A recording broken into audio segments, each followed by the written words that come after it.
Whether you're after supreme performance, advanced intelligence, or breathtaking style, there's a C-Class just for you. Decisions, decisions, decisions. The 2017 C-Class sedan starting at $39,500. Mercedes-Benz, the best or nothing.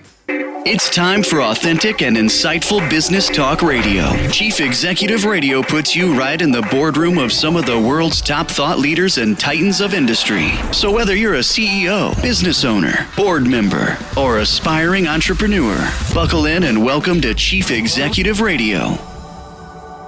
Welcome. Thank you so much for joining Chief Executive Radio. I'm Jason Gary, and thank you for spending part of your day with us today. We know you have a lot of choices out there, and as always, I'd like to thank our veterans and soldiers out there. They are the very brave men and women that protect the very freedoms that we get to enjoy on a daily basis. Make sure you check us out at Facebook and Twitter. Like us and follow us, both at Chief Executive Radio. And we are really excited today. I have a wonderful guest and a dear friend of mine on today who's been in the M&A space for a long time and investment banking world, and we're really excited to have him on today. So please welcome to the show, Bob Weinberg. Hey, Bob, how are you? I'm great, Jason. Great to be talking to you today. Yeah, we've had you on a Big Pitch Radio show, and now we have you on Chief Executive Radio, and we're just blessed to have you on. You're a wealth of knowledge and information. You're one of my advisors, and I enjoy having you on anytime I get a chance. I always learn a lot. I'm sure our audience will learn a lot as well. But before we get into what you're doing for First Boca, I know you're with First Boca and Associates. You can check them out at firstboca.net. Before we get into that, let's speak to a little bit about your background. How did you get into the world of M&A? How did that come about? I'm always intrigued by that. Well, kind of interesting. Actually, during my business career following some time in industry as an electrical engineer, I transitioned into a small family business, built it into a large family business, and along the way, as a principal, was involved in acquiring other companies, investing in other companies, technology companies, existing companies in our particular space, which was electrical distribution, and put together kind of a family of companies, maybe with real estate investments and so forth, a family office before maybe that term was in common use. And along the way, I founded with some other associates, an electric valve manufacturer, and we took that from startup through to sale to a New York Exchange company in about 6 years. Wow! And some years later, when I had quote retired to Florida, my former president, who bought the company back, came back to me and said, "Bob, how would you like to sell this company a second time?" And he handed me about 15 letters he had stuffed in a desk drawer, unsolicited offers for his company. And that kind of got me into the M&A business. Huh. Interesting. And then you're also in the investment banking space. Speak to your experience in the investment banking world. Well, let's see. We just broaden it out from mergers and acquisitions, which is the core probably of what we do. Yep. And we are involved with big project financing. One of the things right now is we're doing about a $500 million fully automated high-tech solar panel manufacturing facility. Working on that financing program, and we have other projects, including in the oil industry. We are involved in corporate finance, recapitalizations, and major real estate. I think that covers a good part of it. Yeah. Now I'm asking these rhetorical questions because I'm bringing Bob some opportunities in the recapitalization space. And so I know these things about Bob, and I want the audience to find out more about it as well. You know, we're seeing a lot of things happening in this space in terms of mergers and acquisitions. a lot of that has to be due to, what we're seeing in terms of all these baby boomers exiting their businesses and not necessarily having an exit strategy that may include the family taking over, son or daughter taking over, or anything like that. Um, you know, how do you see that playing? I mean, this is a huge transference of wealth. I was talking about this with Gordon the other day. How is that affecting your business? I mean, I'm assuming that it's really ratcheting up your opportunities in the world of mergers and acquisitions. Sure. Well, let's take a 30,000-foot view of that industry. So we're talking about like a two-tier system, almost like the division between commercial real estate and residential real estate in the real estate market. Mm-hmm. There are the small businesses, which we'll define as the ones that are probably earning less than $1 million in profits. And those are handled typically by business brokerage firms. And there you probably have more sellers, fewer buyers, some difficulty in putting deals together based on the fact that the businesses probably aren't prepared properly for sale. The buyers are less sophisticated, don't have necessarily the funding sources. And then as you transition up to businesses making profits of $1 million to $2 million, and then up, the bigger the better, you begin to fall under an enormous pile of money, maybe in the $1 to $2 trillion area, mm-hmm. Populated by 3,000 to 4,000 private equity firms, as well as family offices, strategic buyers, and on and on. And there you have more money looking for opportunities than there are opportunities. Mm. That's It's very interesting you say that. And now, is it that there's more money than there are opportunities, or is it that there's more money than there are opportunities that have been discovered? Well, that's an astute observation, Jason. One of the problems of discovery is that if a business is for sale, the last thing the owners of that business want is for that to be public information, right, in the vast majority of cases. Yeah, and so now this is the game, right? To figure out ways to access those opportunities while maintaining the confidentiality that you guys have to work with on a daily basis. Absolutely, confidentiality is really it's paramount. Paramount. Absolutely. We're going to take a quick break. When we come back, I want to speak to that a little bit in terms of, the opportunities that exist out there and how to find them, uncover them. And then how do you see Wall Street and Main Street coming together, maybe today versus 10 years ago, because of this mass exodus of baby boomers that don't really have an exit strategy for their business, and then all this capital on the sidelines trying to find ways to deploy their capital into sound businesses that can bring generous returns to them. So when we come back, we'll speak to Bob about that a little bit. And again, make sure you go to Facebook and like us, Twitter, and follow us. Also, you can go to Chief Executive Radio to find out more information about us and then all the different guests we've interviewed, like the great guest we have on right now, and Bob Weinberg. So stick around. We'll be right back. You are listening to Chief Executive Radio, and we can't wait to see you back here in just a moment. Wow! That's a low price! Wow! That's a low price! Wow! That's a low price! How many products do we carry? Wow! 7,000. I'll get him a cart. Ah, yeah. Diggity dog! That's a low price! Staples has low prices on everything you need for your office. And we mean everything. Staples, that was easy. Welcome back. Thank you so much for listening to Chief Executive Radio. We appreciate you spending part of your day with us. And again, we know you have a lot of choices out there, but you're choosing to spend with us. We couldn't be more grateful. We are here with Bob Weinberg of First Boca and Associates. And Bob is a dear friend of mine, and we've been working together for quite a few years, and we're always got deals in the mix, and we're trying to get things done, whether it's a recapitalization, a buy-side or sell-side advisory.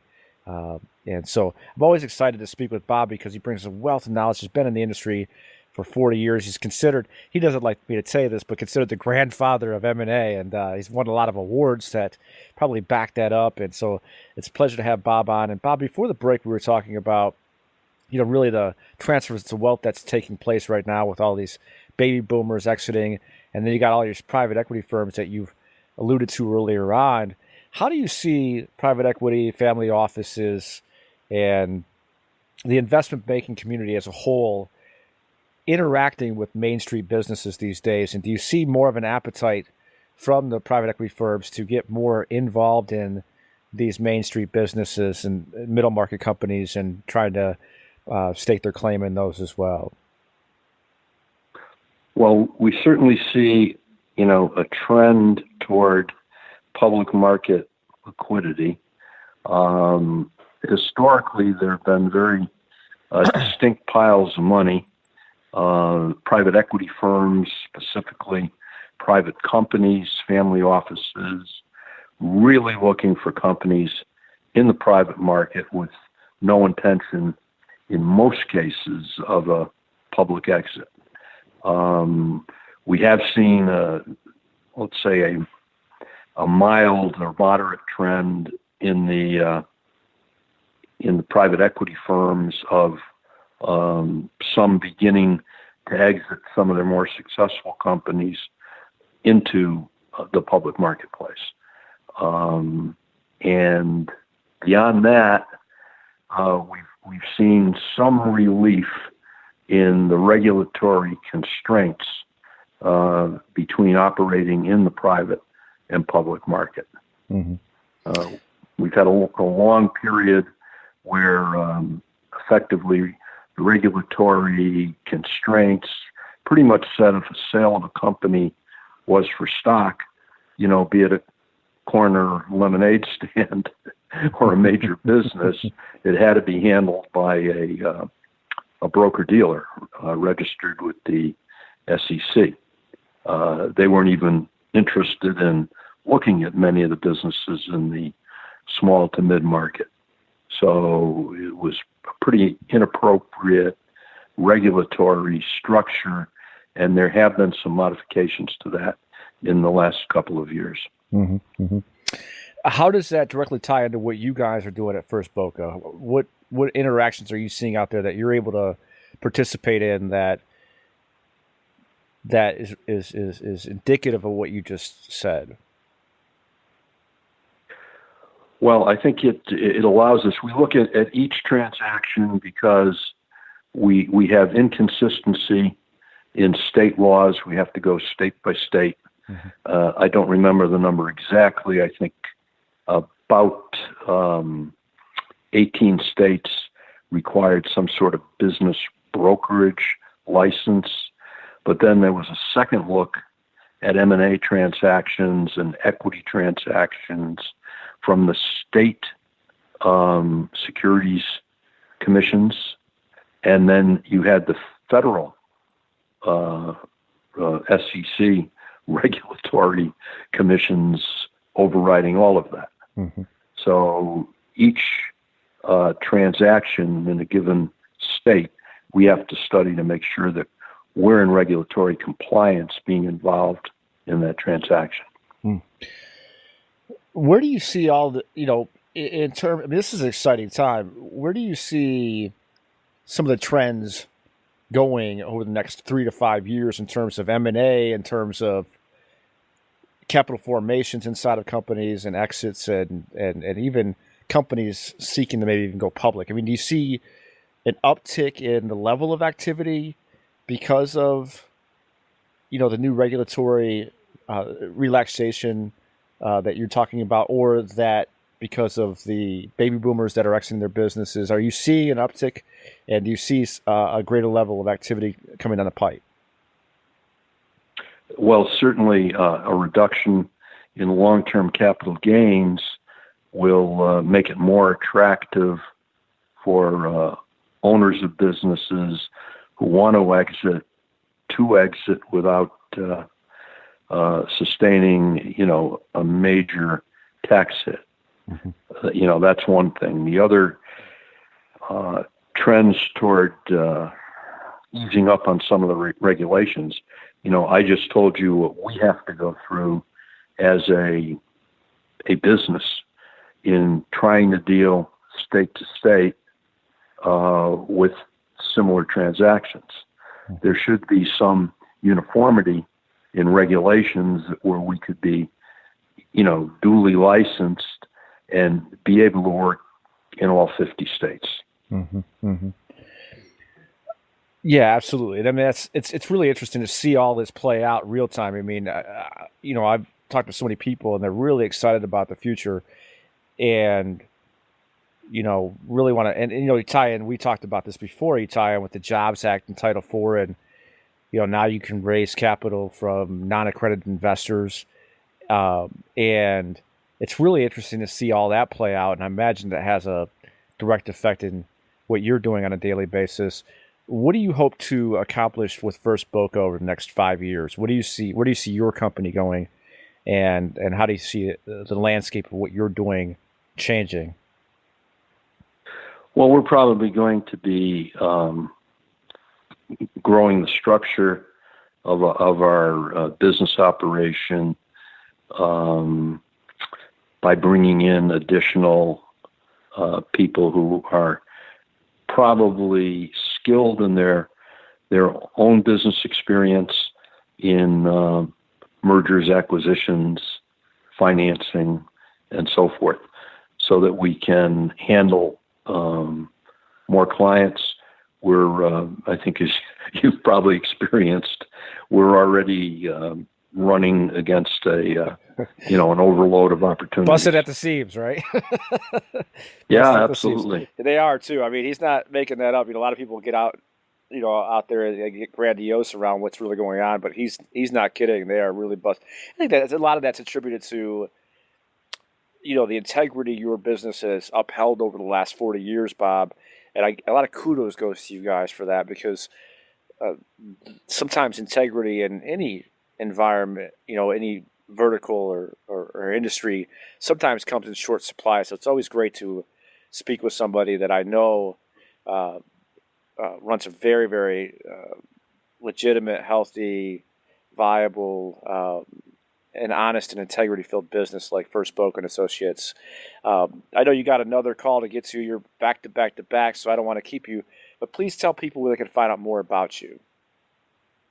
Well, probably our website, which is firstboca.net, and that would be just spelled out FIRSTBOCA.net, and we would be happy, no obligation, to talk to anybody about their business interests and see if we could contribute. I think, as Jason knows, we've won an embarrassing number of national awards for performance in this area, and we'd be happy to share that knowledge. Well, I also think it's worth mentioning too that you guys don't charge any upfront fees, right? That's right. We're happy to have the relationship with our clients, and if we take on an engagement, we're more than adequately compensated on the success side. Awesome. Well, Bob, as always, it's a pleasure to have you on Chief Executive Radio. We appreciate that, and I know you'll join us again sometime and give us updates and keep us informed, and I know our audience will be quite grateful for the information and insight and wisdom that you were able to impart on them today. Thank you so much for coming on, and we appreciate you spending part of your day with us as well, Bob. Always a pleasure, Jason. All right, buddy. I'll talk to you soon. Thank you. You've been listening to Chief Executive Radio. And if you want to hear more, head on over to chiefexecutiveradio.com.